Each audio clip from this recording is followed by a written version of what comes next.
Welcome to Heart Speak Podcast, episode 136, Honoring Our Cycles. Well, hello there, wherever you are in the world. Welcome. It's lovely to have you here with me today. And I hope that your life is becoming easier as some of the lockdowns are going away. We're starting to appreciate being around each other, enjoying each other's company. Today, I'm going to talk about our cycles. And I've been thinking about this a lot. Various things I heard or experienced have made me try to bring all of these ideas together. First, I want to say, if you think this year is going very fast, it is. And one of the reasons is that Jupiter, that spends a year usually in each sign, has dashed through Aquarius and is about to go into Pisces. Now it's going to come back into Aquarius again, but that sense of something rushing through has been part of, I think, of why these last few months have gone very fast. So the idea of Jupiter is about expansion, exaggeration in Aquarius, moving out, new ideas, communities I will speak about. I think it has something to do also with the ideas of let's go to Mars, let's go and do something, let's spread ourselves out. And it feels, I don't know if you're feeling the same way, I'm just catching my breath. Now, as Jupiter goes into Pisces, just from about the middle of May until the end of July, we get that sense of even greater expansion, because Pisces is all about unlimitedness, creativity. In some ways, it's less concerned with the individual. It's more about unity, coming together, but not unity as in a sense of let's all do the same things, but there's an unlimited potential. It's called love. So Jupiter in Pisces is about love. It's about how we experience each other. And we haven't been there for the last 12 years. So you could look back 12 years and wonder what was going on then in your own life. But it feels that there is this sense of we need to come together. And I know people talk about unity, but you've heard me say that the future is about unity through the acceptance of diversity. And we need much more of that acceptance. And so once again, I would say it's about where do we have things in common rather than where do we see differences. Because only when we can come together can we then start to accept other differences. That might sound strange, but the way in which we meet with others is finding points of common interest, common unity. And when we do that, we resonate. And then we can accept the things that are different. Those pieces of jigsaw coming together, maybe just on one meeting. But the fact is, it's that unity we need to find. We need to find what unites us. What's common. And I see that in women. Now, last time I spoke about women's power and how it can sometimes be misused. It can sometimes be very emotional. It can sometimes be subtle or under the surface. But when women do come together and they lay aside their competitiveness and their criticism of each other, oh my goodness, there's no stopping that female energy. And that includes men, feminine energy. But that feminine energy is always there about to unite, to bring together, to protect. And so I'm watching as women are coming together especially in the need to say, this is what I want for my children in the future. And their men are supporting them or alongside them or have the same voice. But when women want to fight for their children, there's absolutely no stopping them. And I can see that happening, whether it's your children, your grandchildren. And so I see this tremendous movement of, as Jupiter goes into Pisces, not just about females, women, but about the feminine uniting in what do we see as possible for the next 7 generations. And we're also going to see Saturn start going retrograde also in May. That will happen till October. And that will slow everything down even more. Saturn in Aquarius is, perhaps I've mentioned how Aquarius is about coming together in communities. Saturn is laying, I think, stronger foundations for that to happen, not just ideas that fizzle out. It's like, where is your heart? Where is your energy? So you may be feeling, I really want to do something. And I think there's going to be more energy for that to happen. Where can I be useful in my life? And it may well be that your life has changed over the last 2 years and circumstances are different and you have time on your hands, or you're not doing so much of one thing and you're ready for something new. And that ready for something new may just be in your own life. You know, I've been waiting to do this unusual thing in my life, because Aquarius is about being unusual, being metaphysical. So where is something waiting to be born? And I've spoken about that before. And it does relate to my subject, which is all about cycles. So it's like we're going into new cycles inside ourselves. We went through the caterpillar stage, being thrown into the cocoon, and we grieved, and we got depressed, and we angered, and we blamed. And now we're in that place where it's okay, I think we all agree we're not going to go back to the old normal. And we don't really want to know what the new normal is going to look like, because we're birthing it. But it is giving us space at this time to say, what would give me enjoyment? What's been waiting for my time? It's almost like that cycle is coming round. And maybe that's why I was thinking about Jupiter in Pisces. Every 12 years, we get this collective energy about something that's been invisible, making it visible, something that is so creative that it's just been that little idea in your mind, but now it's going to happen. So really just get on board with that idea, I suggest. And why did I really want to talk about cycles as well? Just before I go into the other part of the deeper part that I was going to talk about, which connects to the new moon that's coming up in Taurus on the 11th of May, I just wanted to mention something that's happening both around the vaccine, i.e. people who have been vaccinated and people who haven't. And some of you may have heard this, but there's an increasing number of women who are experiencing menstrual disorders or menstrual issues or menstrual disturbance, both if they've been vaccinated and if they're around someone who's been vaccinated but they're not vaccinated. Now, this is so unusual, so out of the blue, that we're saying, well, how can you find your menstrual cycle being disturbed just by being next door to someone who is vaccinated or standing next to them?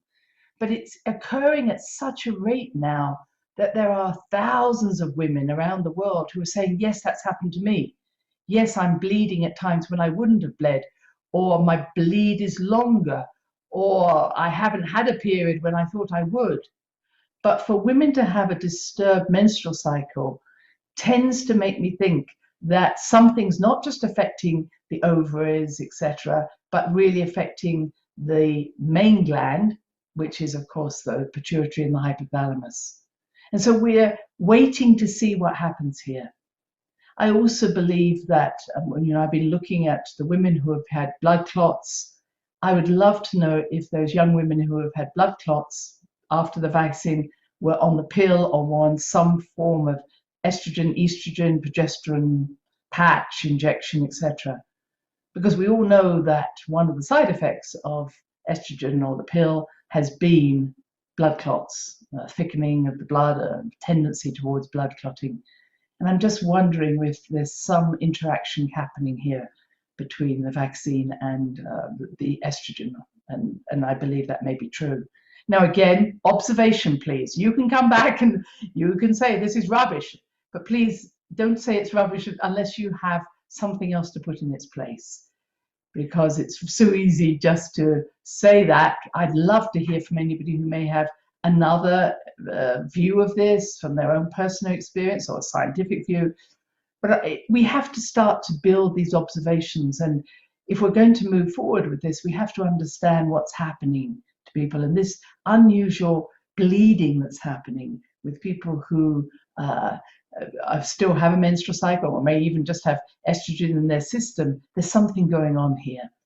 And I think you're going to see more and more reported about this. And this is why I called this podcast about cycles because it felt like it was important to look at these cycles.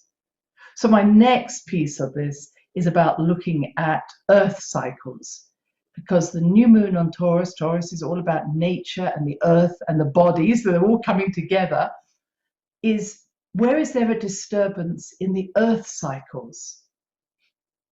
And I was listening to Dr. Zach Bush, that some of you may have heard on the High Wire, Del Bigtree's High Wire, and you may have heard him talk on many other shows because he has a wonderful eloquence about his knowledge, which is extraordinarily large. And he was talking about the cycles between carbon dioxide and oxygen and how this cycle flows. And I have to say, it's quite a few years since I've looked at the photosynthesis, and even more years until I remembered going back and thinking, okay, what does this mean to me? What do I take into my body? So I have been looking it up and I've been questioning myself. So the idea is that, first of all, we need to understand that we and all the organic matter on this planet is carbon-based. We have a carbon-based planet. So anything that has life force in it usually has carbon.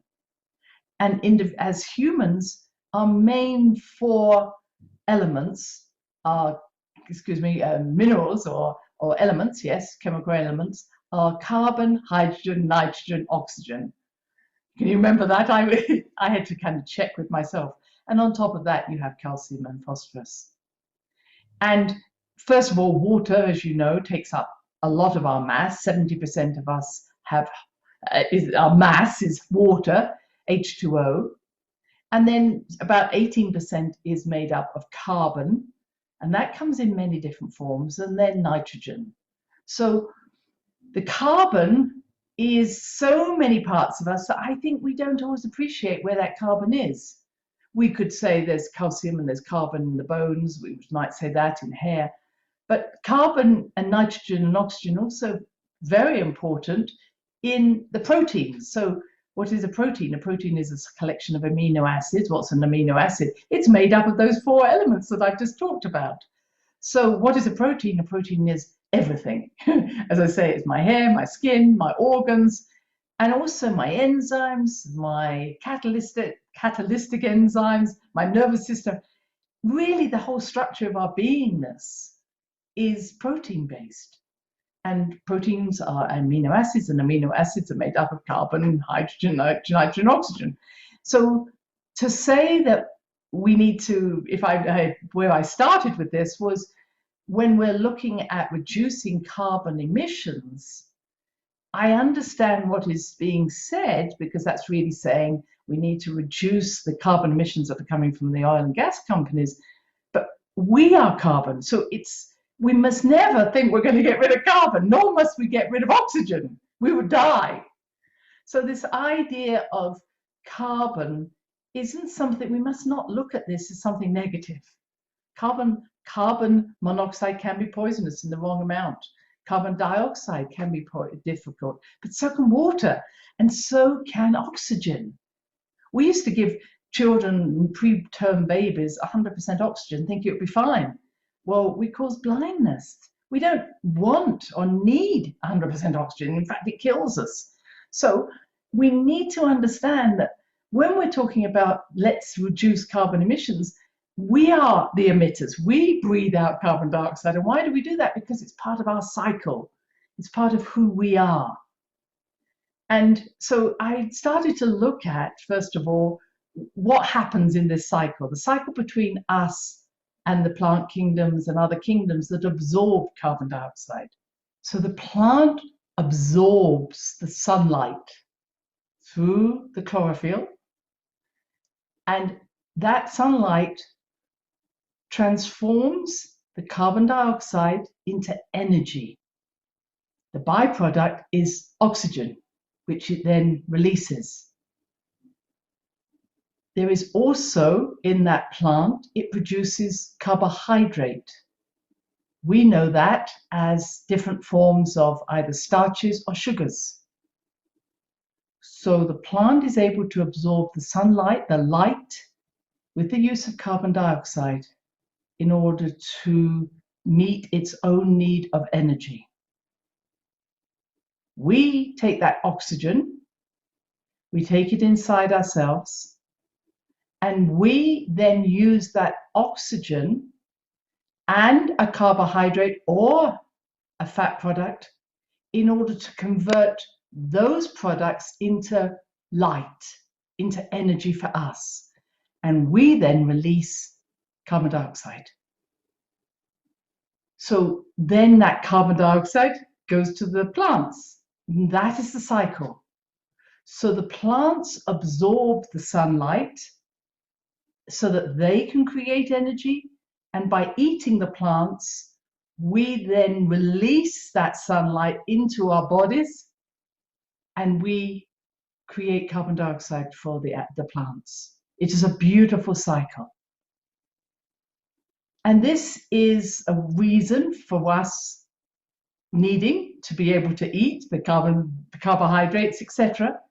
But there will be a time where we don't need to eat those plants. We can literally absorb that light directly from the plants. And I've talked about that, how sometimes we can be in nature and we can just feel alive and we can feel our energy rising because we are now resonating directly with the plant kingdom. That makes sense? So we want to be able to get to the point where we can absorb that light from the plant kingdom and of course just absorb it directly from the sun. But at this moment we are continuing this cycle where the plants provide us with energy, we provide the plants with energy as well. This is the cycle of carbon dioxide, oxygen.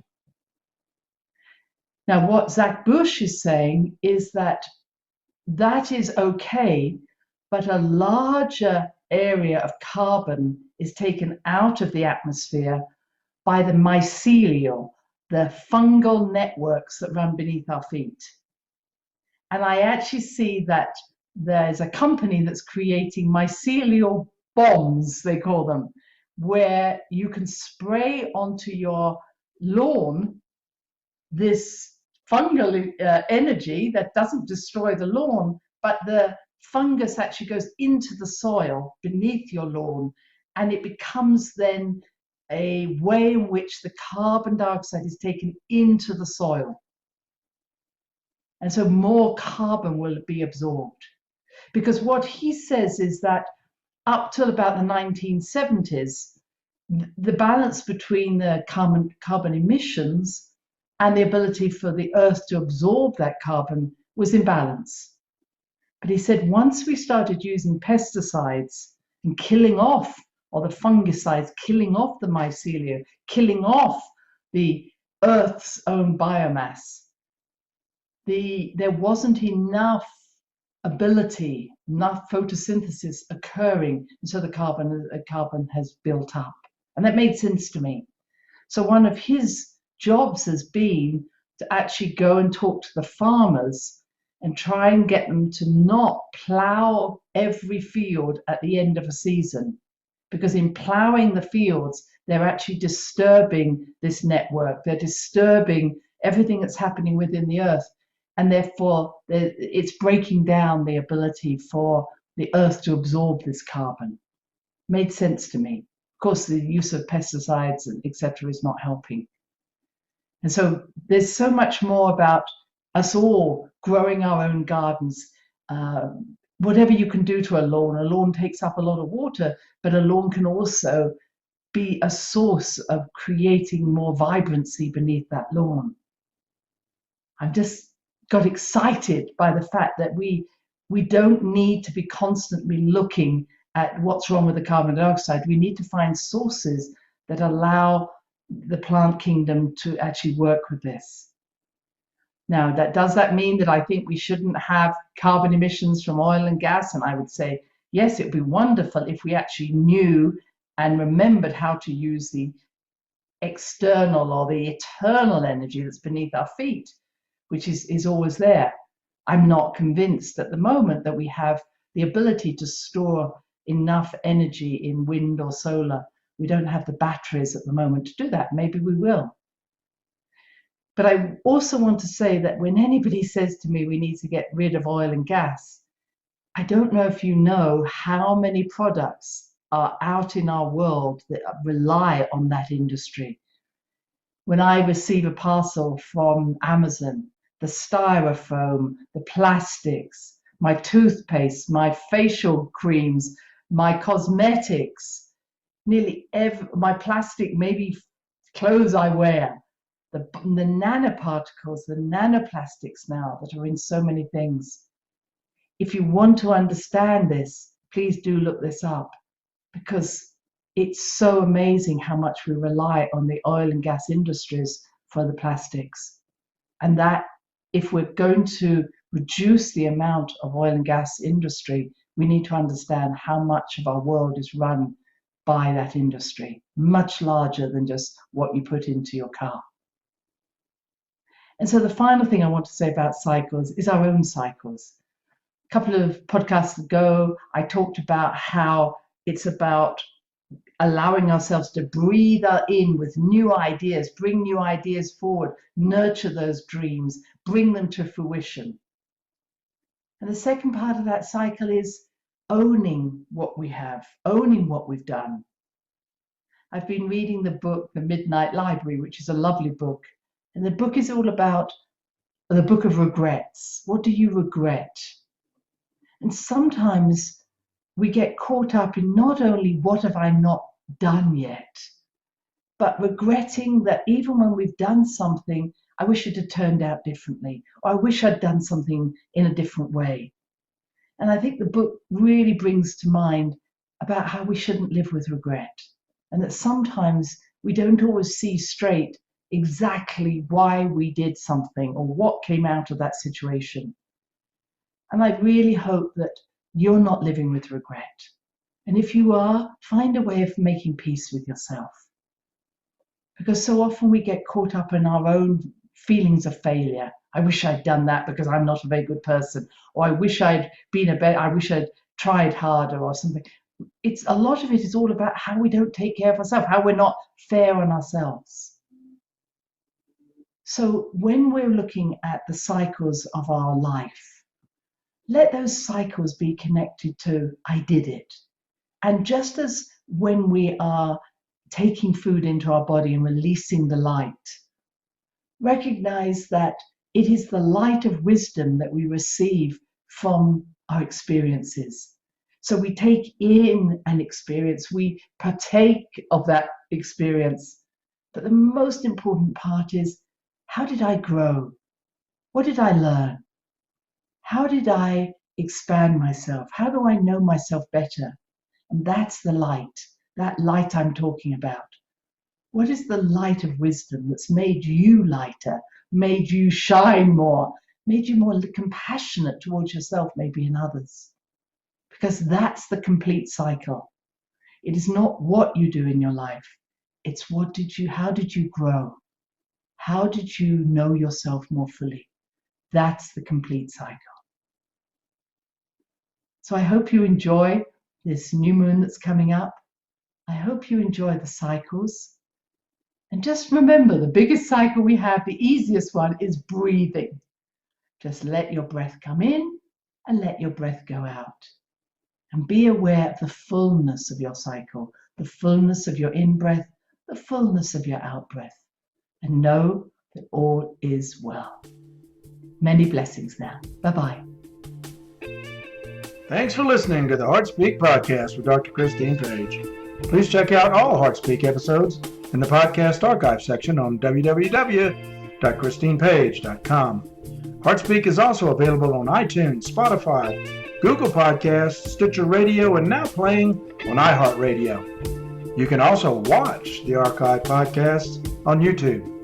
Connect with Christine on Instagram, LinkedIn, and Facebook, including her newest Facebook group, The Great Mother Calling. Do share with family, friends, colleagues. Join us next time for another edition of HeartSpeak.